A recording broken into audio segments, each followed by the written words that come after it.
Good evening. Welcome to a new segment in our series that we've been doing in Understanding the Bible.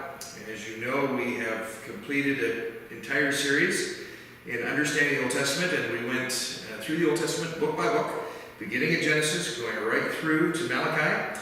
And we have completed that series, and now, because of request, we are going to be doing the same with the New Testament. So welcome here on the first evening of dealing with understanding the New Testament, and as we did with the Old, we will do with the New. We will begin with Matthew, the first book of the New Testament, and then we will go through week by week through to the final book of the New Testament entitled Revelation. So, lots to cover tonight. Let's begin right off the bat as we deal with the first book of the New Testament, that being Matthew. And by way of introduction, we want to remind you that Matthew was one, as he wrote his gospel, he wanted to answer several questions as he wrote his record and reflections on the life of Christ. For example, a common question that was out there was, who is Jesus? What did he do while on earth to make all history revolve around him? Matthew endeavors to answer that question with his gospel that he writes. The other question that was out there that was quite prominent, is he the Messiah? Meaning, is he the Christ, the one that was foretold in the Old Testament? Again, Matthew deals with that question in his gospel.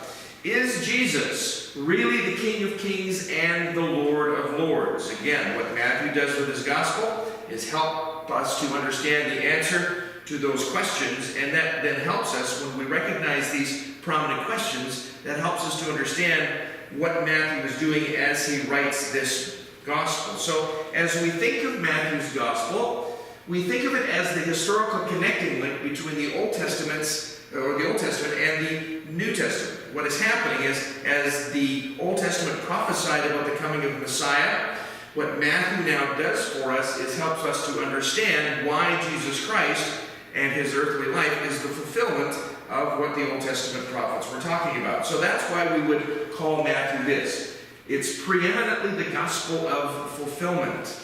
And so that gives us a little bit of an idea as to what Matthew is attempting to do as he writes his gospel.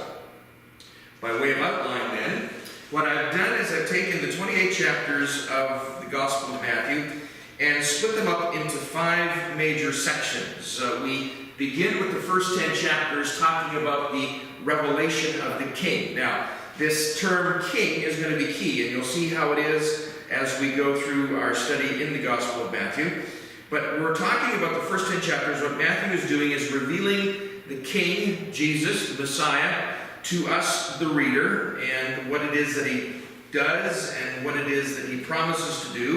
Of course, there is a rebellion against the King, especially the religious leaders, the Jewish leaders, as they hear and are exposed to Jesus and his earthly ministry. They have some things that they want to talk with him about that they don't appreciate about his ministry, and they rebel against him. There's the retirement then of the King, chapters 14 through to 20.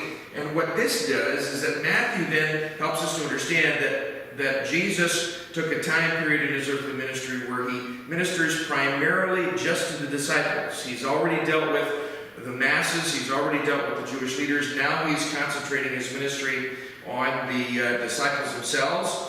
Of course, we see the rejection of the King in chapters 21 through 27. This all deals with Jesus' arrest, trial, crucifixion, and death, where then when we get into the final chapter of Matthew, chapter 28, we deal with the resurrection of the King. So, if you're going to be reading through Matthew this week, take the opportunity to perhaps put this outline beside you, and as you're reading through, you'll see the emphases and the change in emphases as Matthew writes his gospel. Regarding then the background to this gospel, let's talk a little bit about the background elements to help us understand a little better. In the first decades of the early church, the book of Matthew was the most highly revered and widely read of the 4 Gospels. Again, you'll see as we go through this tonight just exactly why that is so. But before we get into the book and its content, let's talk about Matthew. What do we know about him? And as with the other 3 Gospels, authorship of this first Gospel account is not identified by name in the text itself. Matthew never identifies himself in the gospel. Tradition is unanimous, however, in ascribing the writing to Matthew, and the Matthew that we're talking about specifically is the son of Alphaeus. Now, very little is known of the personal life of Matthew. We simply don't know a lot, but what we do know, let's quickly work through. For example, his name. The name Matthew, what it means is gift of Yahweh. Matthew being the gift of God himself. And what was surrounding the reason for that name, we do not know. But his Jewish name, just to give us a little more specificity here, his Jewish name was Levi. And we come across that name in Mark chapter 2 and Luke chapter 5. We're thinking that his name may have been changed to Matthew when he became a disciple of Jesus. Now, whether Jesus changed that name or some of the disciples changed that name, we do not know. But both names we find in the New Testament referring to this same one. As far as his family, again, his father was Alphaeus, mentioned for us in Mark chapter 2. And because Alphaeus is mentioned a few times in the New Testament, we want to be sure that we understand which one. This Alphaeus that we're referring to, Matthew's father, was probably not the one that was mentioned in Mark 3 and Luke 6, who was the father of another disciple, and that would have been James. So there's two Alphaeuses. One was the father of Matthew, one was the father of James. As far as Matthew's profession, he was employed by the Roman government as a tax collector.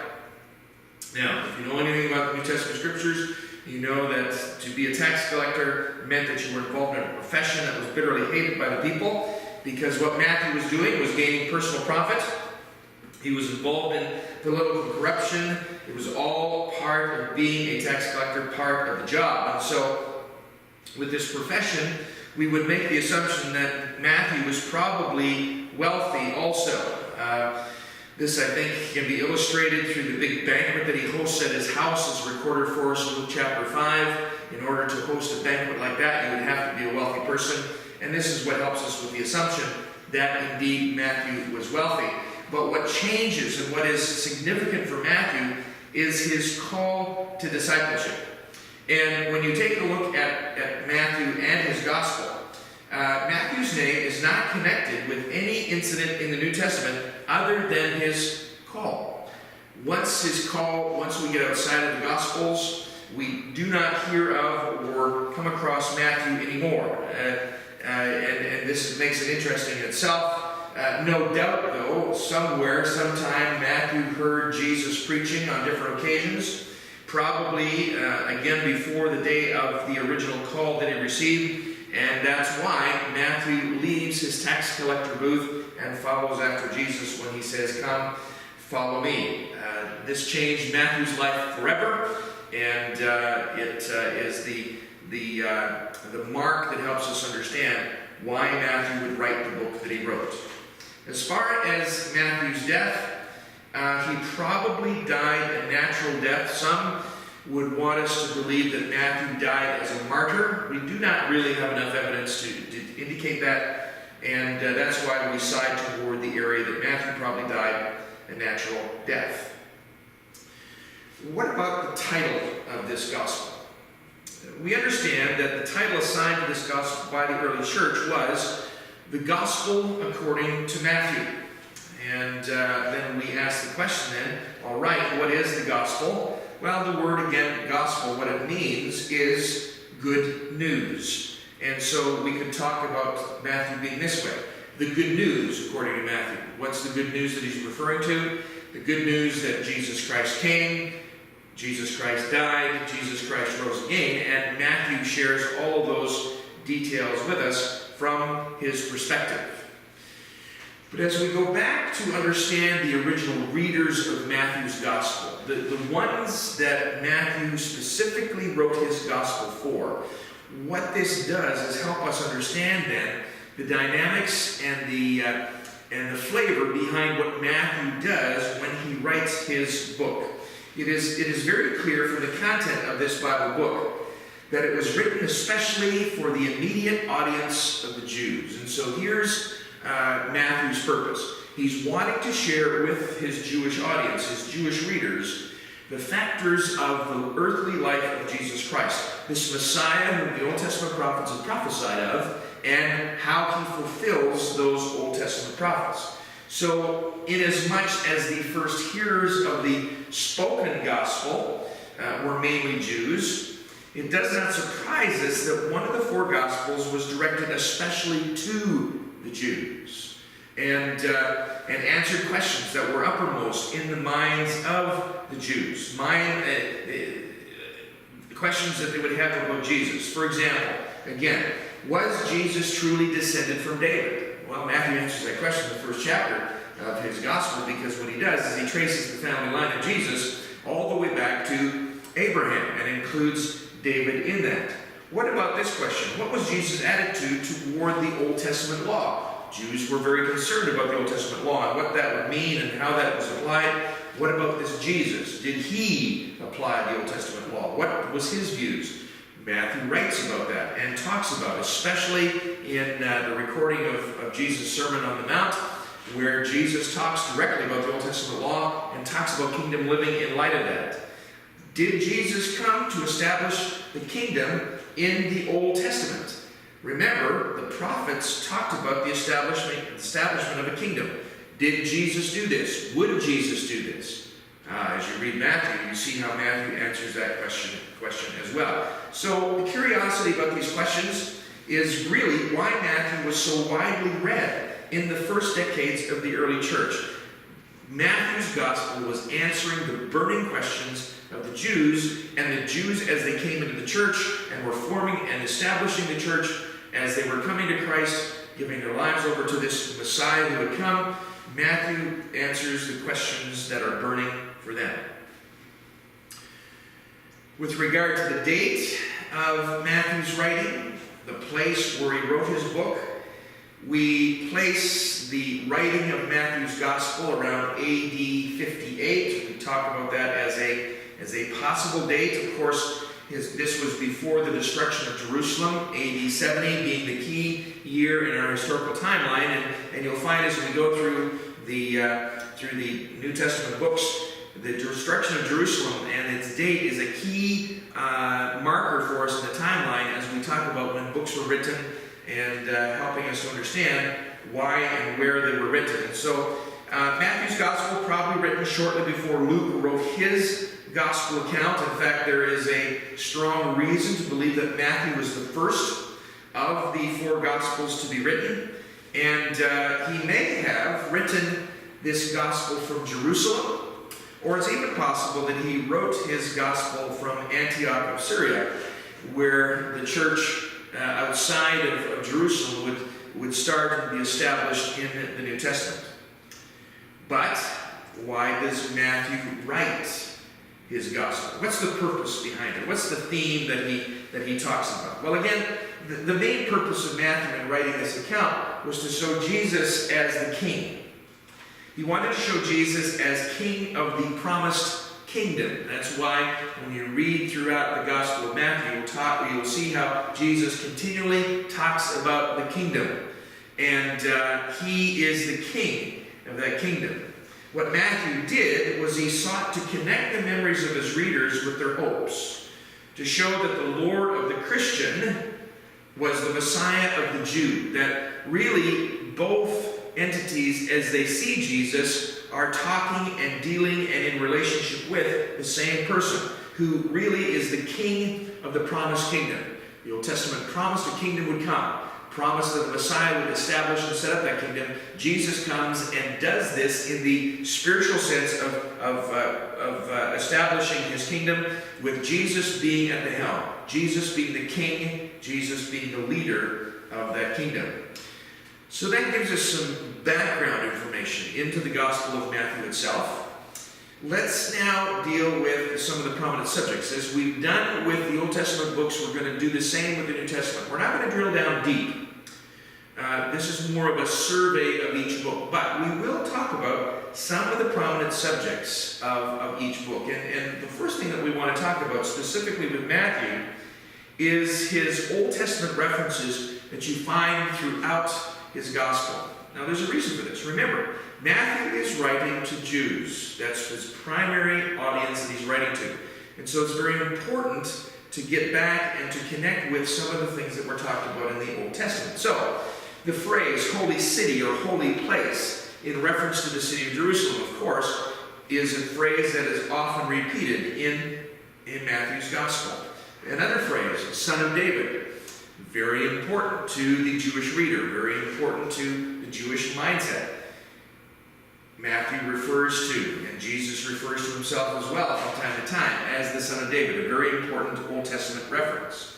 Fulfillment of Old Testament prophecy is prominent in Matthew's Gospel as well, where you will find as you read through it that Matthew will refer back time and again to particular Old Testament prophets and talk about how what they said, that the event in Jesus' earthly ministry is now the fulfillment of what the Old Testament prophets talked about. Jewish customs are often referred to in Matthew's Gospel, and Matthew doesn't really take a lot of time in explaining these Jewish customs. He just talks about them, assuming that the reader is going to understand. Well, again, his Jewish readers would understand. The phrase, law of Moses, very important. It's a reference to and used often to talk about the Old Testament, and we find the law of Moses, that phrase often used in Matthew's Gospel. Even the phrase kingdom of heaven, Jesus talks about it often. In fact, there's chapter 13 in Matthew where he talks about the parables that all refer back to the kingdom of heaven is like. Helping us again to understand these Old Testament references and what Matthew's audience is. Even the Old Testament prophets, Matthew talks about them, names them by name, and brings about those connections for us. Another prominent subject is Matthew's genealogy. This is the first 17 verses of the first chapter. And what Matthew does here is he traces Jesus' genealogy only as far back as Abraham. What Luke does when he talks about the family lineage of Jesus is he traces Jesus' lineage all the way back to Adam. Why would Matthew only go back to Abraham?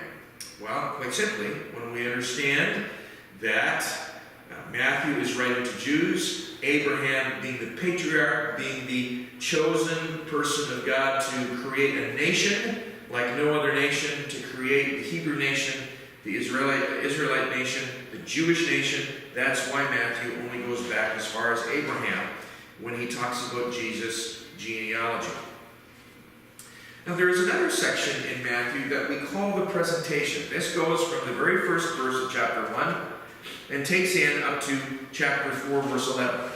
This is why we call it the presentation. It's in this first short division of the gospel that covers the early years, the first 30 years of Jesus' earthly life. Matthew's gospel is the only one that does this. Mark, Luke, and John do not do this. Only Matthew does. And he uses the first 4 chapters to talk about Jesus' earthly life in the early years. And that's why we call it presentation. Basically what Matthew's doing here is presenting to us Jesus from his birth all the way through to when he will start his ministry, as it's talked about in chapter 5. This is where we come across the famous Sermon on the Mount that Jesus gives. And that takes us through chapters 5, 6, and 7. And this is where Jesus preached the Sermon on a Mountain. That's why it's called Sermon on a Mount, or on the Mount.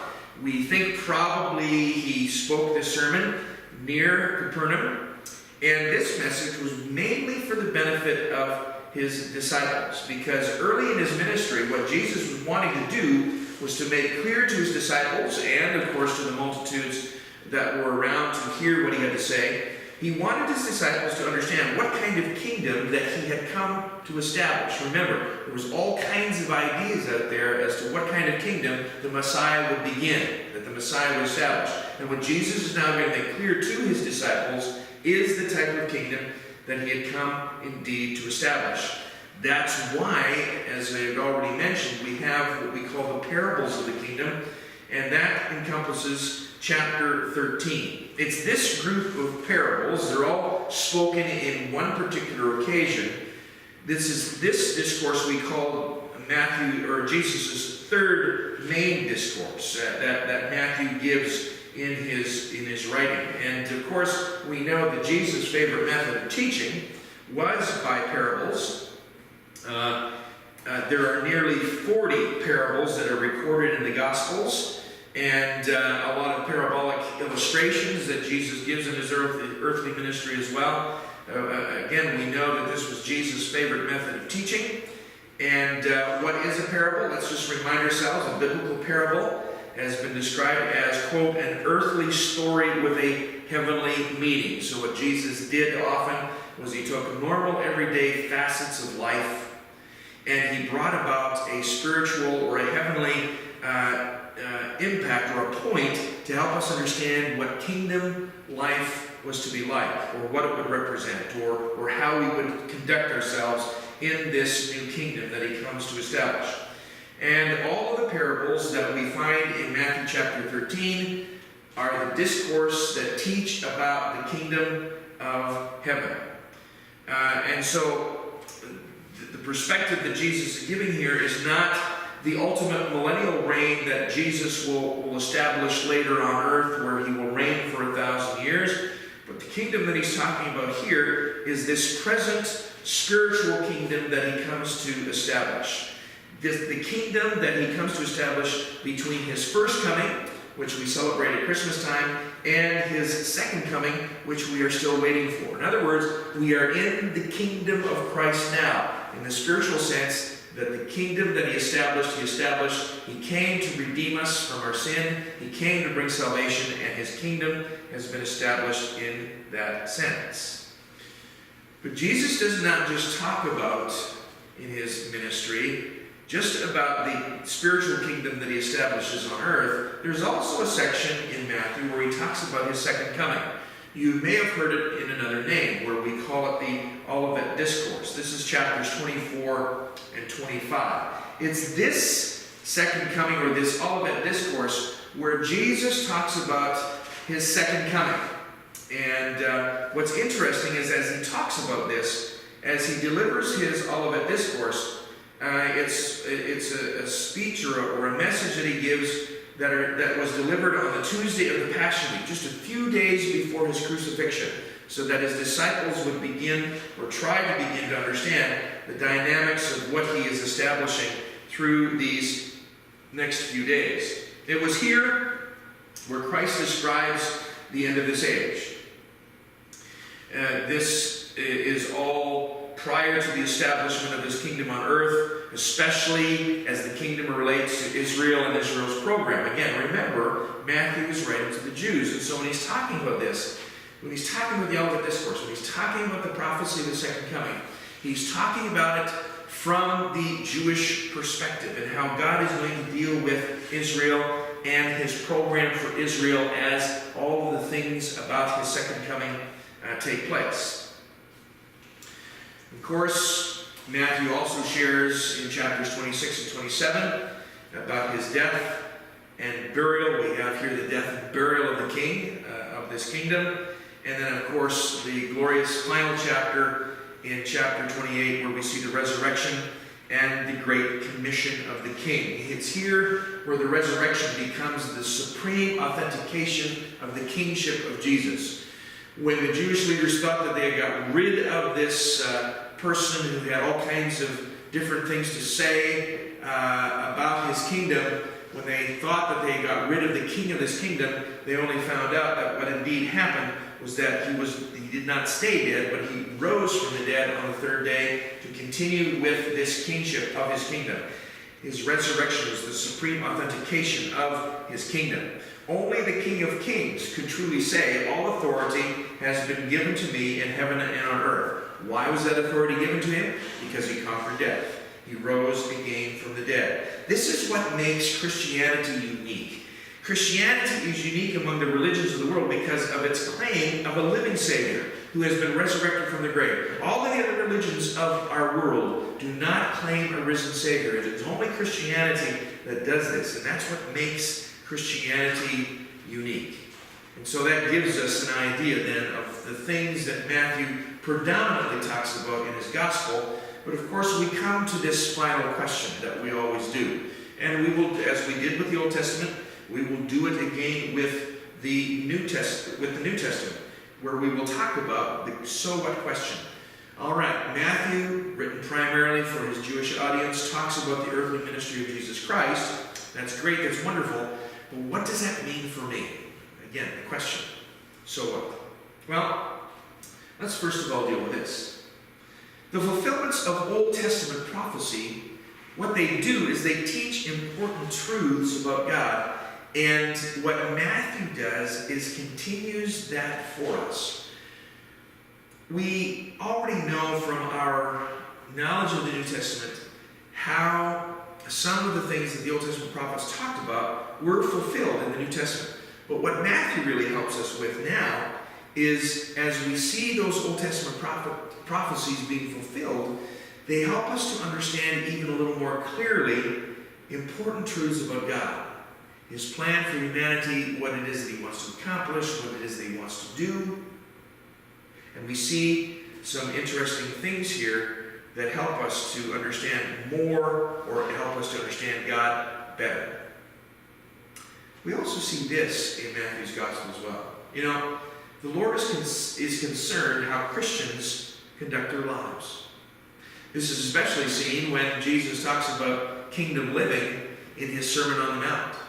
All that he talks about in that sermon is not only what the Old Testament law said, but he also takes that Old Testament law and applies it into how we are to live that out in this kingdom that Jesus is establishing. It's good that we have a relationship with Jesus Christ, but it's also imperative that we recognize that in this relationship with Jesus Christ, we are to conduct our lives in a way that reflects our relationship with, using Matthew's words now, our relationship with the King. If we are part of his kingdom, we live in a particular way. The Lord is concerned as to how we do conduct our lives.